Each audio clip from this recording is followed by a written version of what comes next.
My hand trembled as I gripped my steering wheel, staring at the empty parking space where my car should have been. The familiar dent in the concrete from years of parking in the same spot seemed to mock me now. Confused, I pulled out my phone and dialed my mother's number. "Oh, honey." Mom's voice was syrupy sweet, the tone she always used when she knew she'd done something wrong. "I was just about to call you. Mom, where's my car?" "Well." She paused, and I could picture her twirling her hair like she always did when she was trying to justify something. "Tommy's wedding is coming up, and you know how expensive these things are. The venue alone is eating up most of our savings." My stomach dropped. "What did you do?" "We sold your car," she said brightly, as if announcing she'd bought me a gift. "Family comes first, sweetie. Tommy needs this money for his perfect day." I stood there stunned. The car I'd bought with 3 years of savings from my first job. The car I still had 6 payments left on. They'd sold it without even asking me. "How could you? That was my car. I'm still making payments on it." "Oh, don't be dramatic." Mom dismissed my concerns with a laugh. "Tommy's wedding is at the Grand Palm Resort. Do you know how expensive that place is? We needed every penny. Besides, you can always buy another car." The Grand Palm Resort. I bit my lip to keep from laughing. If only they knew. "Did you even have the right to sell it?" I asked, trying to keep my voice level. "The title was in my name." "Your father handled all that," she said vaguely. "He has his ways. Now about the wedding.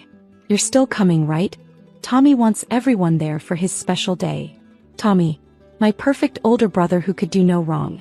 The golden child who'd spent his entire life being handed everything while I worked for every scrap I got. "When did this happen?" I asked, ignoring her question about the wedding. "Just this morning." The buyer was very eager. "Paid cash." She paused. "Honey, I know you're upset, but family comes first. Tommy needs this." Family comes first. Their favorite phrase, but somehow it only worked one way. When I needed help with college tuition, family didn't come first. When I needed a loan to start my business, family didn't come first. But Tommy? Heaven forbid Tommy doesn't get exactly what he wants. "I have to go," I said flatly, hanging up before she could respond. I walked back to my apartment, my mind racing. They had no idea that 5 years ago, when they'd refused to help me start my business, I'd taken that rejection and turned it into fuel. While they bragged about Tommy's middle management job at some corporate office, I'd built something real. Opening my laptop, I pulled up the ownership documents for the Grand Palm Resort chain. There was my name clear as day. CEO and majority owner of one of the most successful luxury hotel chains in the country. I kept it quiet, using a holding company to mask my ownership. Not out of shame, but because I wanted to succeed without my family's interference. And now, by some cosmic joke, Tommy had chosen my flagship resort for his wedding. My phone buzzed again. A text from my father. "Don't make a big deal about the car. Your brother deserves a perfect wedding. Don't ruin this." I smiled, but there was no warmth in it. Opening my email, I typed a quick message to my resort manager. "Please ensure all paperwork for the upcoming Thompson wedding is processed under my personal account.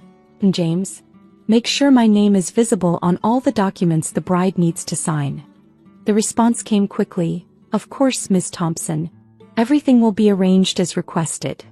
I leaned back in my chair, thinking about the weeks ahead. They wanted Tommy's wedding to be perfect? Oh, it would be perfect, all right.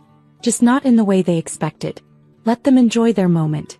Let them think they've won again, selling my car without permission to fund Tommy's extravagant wedding. Soon enough, they'd learn what real success looks like. And I would be there to watch their faces when they realized exactly who owned the empire they were so desperately trying to impress. Sometimes revenge doesn't need to be loud. Sometimes it just needs to be perfectly timed. The day of Tommy's wedding arrived, and I dressed carefully in a tailored Chanel suit, classic black, elegant, powerful.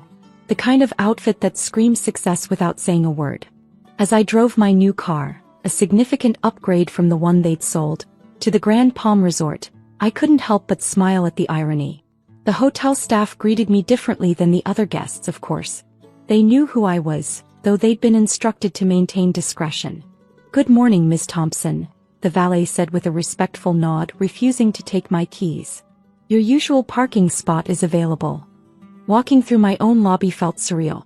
Every detail, from the crystal chandeliers to the marble floors, had been personally selected by me.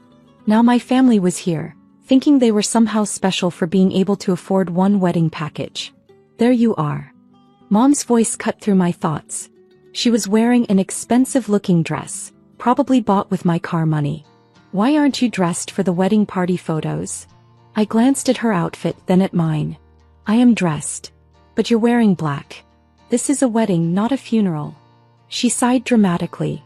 At least try to look happy for your brother. And where's your gift? My gift.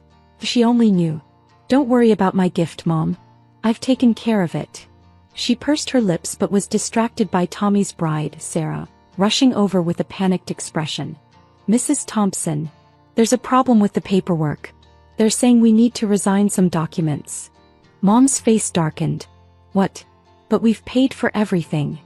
The manager says it's just a formality, Sarah explained, clutching a folder. Something about the ownership changing recently. I stepped forward. I can help with that. Mom waved me off. Honey, this is business stuff. Let me handle it. Actually, I said, taking the folder from Sarah, I think I'm qualified to handle this. Opening the folder, I saw exactly what I expected. The ownership transfer documents clearly showed my name, Alexandra Thompson, as the CEO and owner of the Grand Palm Resort chain. I watched as Sarah's eyes fell on the paperwork, then snapped up to my face. You? She stammered. You're the owner? Yes. I smiled pleasantly. Surprise. The color drained from Mom's face as she grabbed the papers. This is some kind of mistake, she said, but her voice wavered as she read my name over and over. No mistake, I said calmly. I own the entire chain. All 36 resorts across the country. Including this one where you're so proudly hosting Tommy's wedding. But how? Mom's hands were shaking. Remember 5 years ago when I asked for help starting my business? When you and Dad said I wasn't responsible enough, and gave my college fund to Tommy instead. I took the papers back from her trembling hands. Well, I did it anyway. Without you. And now here we are. Sarah was staring at me with a mixture of awe and fear. She'd heard all about me, I'm sure, the unsuccessful daughter, the family disappointment. Now she was realizing none of it was true. Does Tommy know? She whispered. Not yet. I smiled. But I'm sure someone will tell him soon. As if on cue, my father's voice boomed across the lobby. What's going on here? He stopped short when he saw the papers in my hands, his face turning an interesting shade of red. Hello, Dad, I said sweetly. I was just explaining to Mom and Sarah about the resort's ownership. By the way, how much did you get for my car? I hope it was worth it. He opened and closed his mouth several times, looking like a fish out of water. Now listen here, he finally managed. You can't just... Can't what? I interrupted, my voice sharp. Can't own a successful business? Can't be more successful than Tommy? Or can't sell something that wasn't yours to sell? The lobby had gone quiet, other guests trying not to stare at our family drama unfolding. Speaking of which, I continued, pulling out my phone, I had my lawyer look into that car sale. Interesting thing about forging signatures on title transfers, it's actually a criminal offense. Dad's face went from red to white so fast I thought he might faint. You wouldn't, he whispered. No, I wouldn't, I agreed. Because unlike you, I actually care about family. The car's replacement has already been deducted from your final bill for the wedding. Final bill? Mom squeaked. But we paid in full. I smiled. You paid the standard rate. But there are always additional fees. Premium services, special arrangements, last-minute changes. It's all there in the contract you signed. Sarah was frantically flipping through the papers now, her eyes widening as she saw the numbers. This is highway robbery. Dad exploded. No, I corrected him calmly. This is business. Something you should have taught me instead of dismissing me all these years. Just then Tommy appeared, his face flushed with anger. Someone had obviously told him. Is it true? He demanded. You own this place? Not just this place, I said. The whole chain. Surprised big brother. Still think I'm the family failure. He stepped closer, lowering his voice. You're trying to ruin my wedding. Actually, I'm making it possible, I corrected him. Do you really think Mom and Dad could afford this place on their own? I've been subsidizing your perfect day since you booked it. The preferential rates, the upgraded packages, the complimentary extras, all courtesy of your failure sister. The silence that followed was deafening. Now, I said, straightening my jacket, you have two choices. You can continue with your perfect wedding, knowing that your success depends entirely on my generosity, or you can cancel everything and try to find another venue on zero notice. I turned to Sarah, whose face showed she finally understood the full picture. Your call, future sister-in-law. What's it going to be? The next few hours were deliciously awkward. The wedding went ahead, of course it did, they had no choice, but every compliment about the venue, every praise for the service, every wow over the luxurious details felt like a personal victory.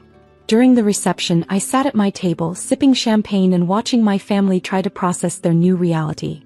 Mom kept glancing at me like she was seeing a stranger. Dad couldn't look at me at all. Tommy alternated between forced smiles and glares in my direction. As the evening wound down, Sarah approached my table alone. She looked stunning in her wedding gown, but her expression was troubled. They never told me, she said quietly, sitting down beside me, about how they treated you, about the car, about any of it. They always just said you were different. I nodded. Family stories often depend on who's telling them. She twisted her wedding ring nervously. I know this is probably too little too late, but I'm sorry. And thank you for letting the wedding go ahead. I'm not them, I said simply. I don't hurt people to make myself feel better. She nodded, understanding. Will you tell me sometime about how you built all this? I studied her face, seeing genuine interest rather than the calculation I was used to from my family. Maybe, I said. But first, you should know that Tommy's job application was rejected by my company last month. He doesn't know it was my company, of course, but you might want to discuss career plans with your new husband. Her eyes widened slightly, but she nodded. I think I married the wrong sibling, she attempted to joke. I actually laughed at that. Go enjoy your wedding, Sarah. And remember, success doesn't always look like what people tell you it should. As she walked away, I saw my parents huddled in a corner, probably trying to figure out how to approach me about the additional fees I'd mentioned. Let them worry. Sometimes the best revenge isn't about hurting people, it's about showing them exactly what they missed out on. I stayed until the end of the reception, watching as my family tried to maintain their dignity while knowing that their entire display of wealth and success was actually built on mine. As I walked to my car, my new, significantly more expensive car, I heard my mother calling after me. Alexandra, wait. I turned one hand on my car door. Yes, Mom. She seemed to struggle with her words. We should talk. About everything. Maybe over lunch sometime. I smiled, but it wasn't entirely kind. Sure, Mom. You can come to my office. I own the building downtown with the best restaurant on the top floor. But don't worry, I'll give you the family discount. As I drove away, I caught a last glimpse of them in my rearview mirror. My parents, Tommy and Sarah, all standing there watching me leave.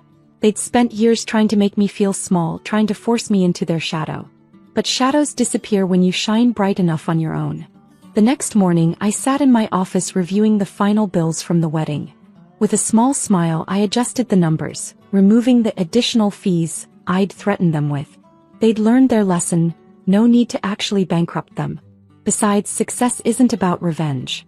It's about rising above those who tried to keep you down. And I had risen higher than they could ever imagine. Maybe next time they need a car, they'll think twice about whose they take. After all, family comes first, but only when family means everyone, not just the chosen ones.